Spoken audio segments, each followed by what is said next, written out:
I was out actually just doing some B-roll or some, you know, some testing of the Isteady X, and I thought, man, I've been on T-Lo for like 3 months. I've had time. I need to get a lot of content out. So instead of shooting this high production video, I just thought I'd do a low budget, I guess, demonstration of the capabilities of the Isteady X to kind of supplement my previous video, which was the unboxing and first impressions. So, I mean, I got this thing up. I've been walking with it up and down this path. I've done it like 3 or 4 times to get some steps in. And so far, everything is working perfectly. As you can see, even with the Note 10 Plus, and this is in full follow mode, this gimbal is not struggling at all. And in some videos, I've seen other YouTubers try to break their gimbals by snapping around like, oh, I don't know if it'll hold up over time. That is not the purpose of this tool. You're not trying to break it when you use it. You're trying to be as gentle as possible, and you're trying to use it in a smooth of a manner as possible, so you get very smooth transitions, things that you normally can't get when you're trying to do it with your hand, or you're walking over grass, or you're walking over tree roots in the wild and everything's bumpy. Right now I have a very heavy gait, and you can probably see with my hand bouncing like this, and it looks like it's doing a nice job of smoothing that out. So I'm going to hit record just to test it out real quick. So we're hitting record. I'm going to do a nice smooth transition up into the trees.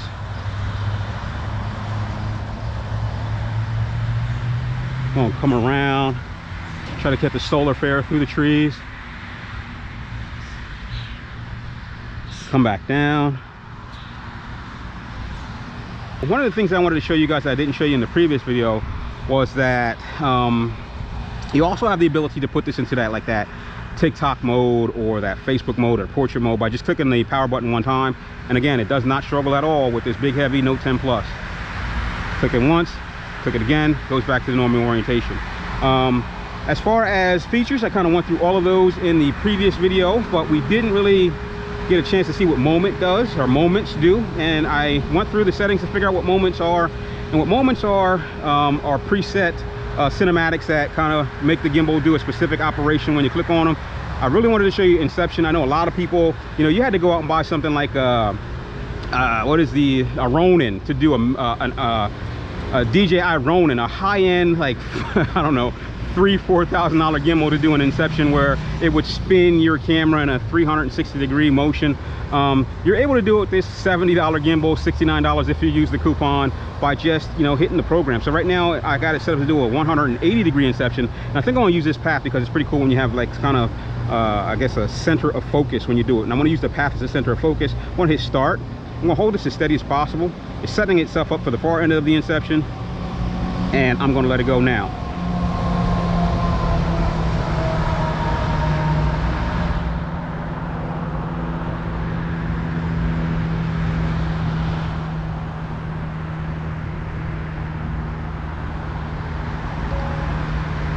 All right, so once it's done the Inception, it plays back what it just filmed for you. And you probably can't see that, so I'm gonna play it back for you now.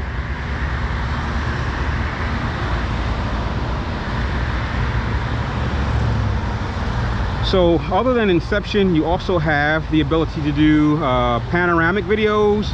You have the ability to do smart motion lapse and time-lapse videos.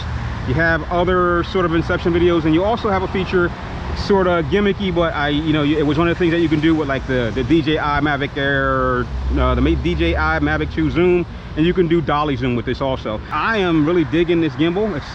It's not, I mean, it's light, but if you're holding your arm out like this for 10 minutes, it's definitely going to give you, you know, a little bit of shoulder strain. But it's not as heavy as, I can tell you, my my Smooth 4. That thing was long, and it had some weight to it with a camera on it, and you really, you know, you had to kind of keep your elbows in and hold it with 2 hands to get, you know, decent amount of use out of it before you were fatigued from using it.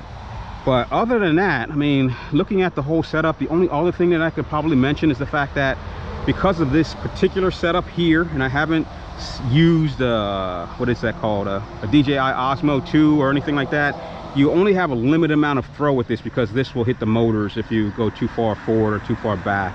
And not a big deal. I mean, even with the, you know, using the thumb joystick, you can only go that far forward to look down and that far forward to look up.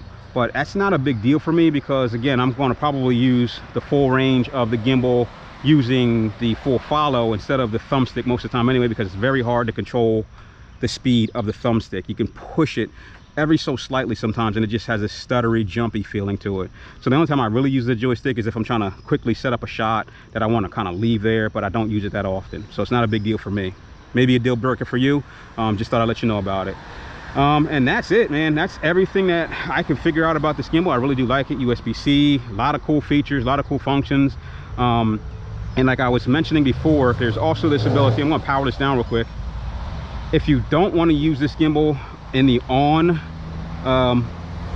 stabilization mode, what they said you could do is kind of just like fold this down like this, and then lock up this rear screw again, and then lock up this orientation and put it on your table, and now you have a tripod to hold your camera for, you know, YouTube videos or whatever you want to do.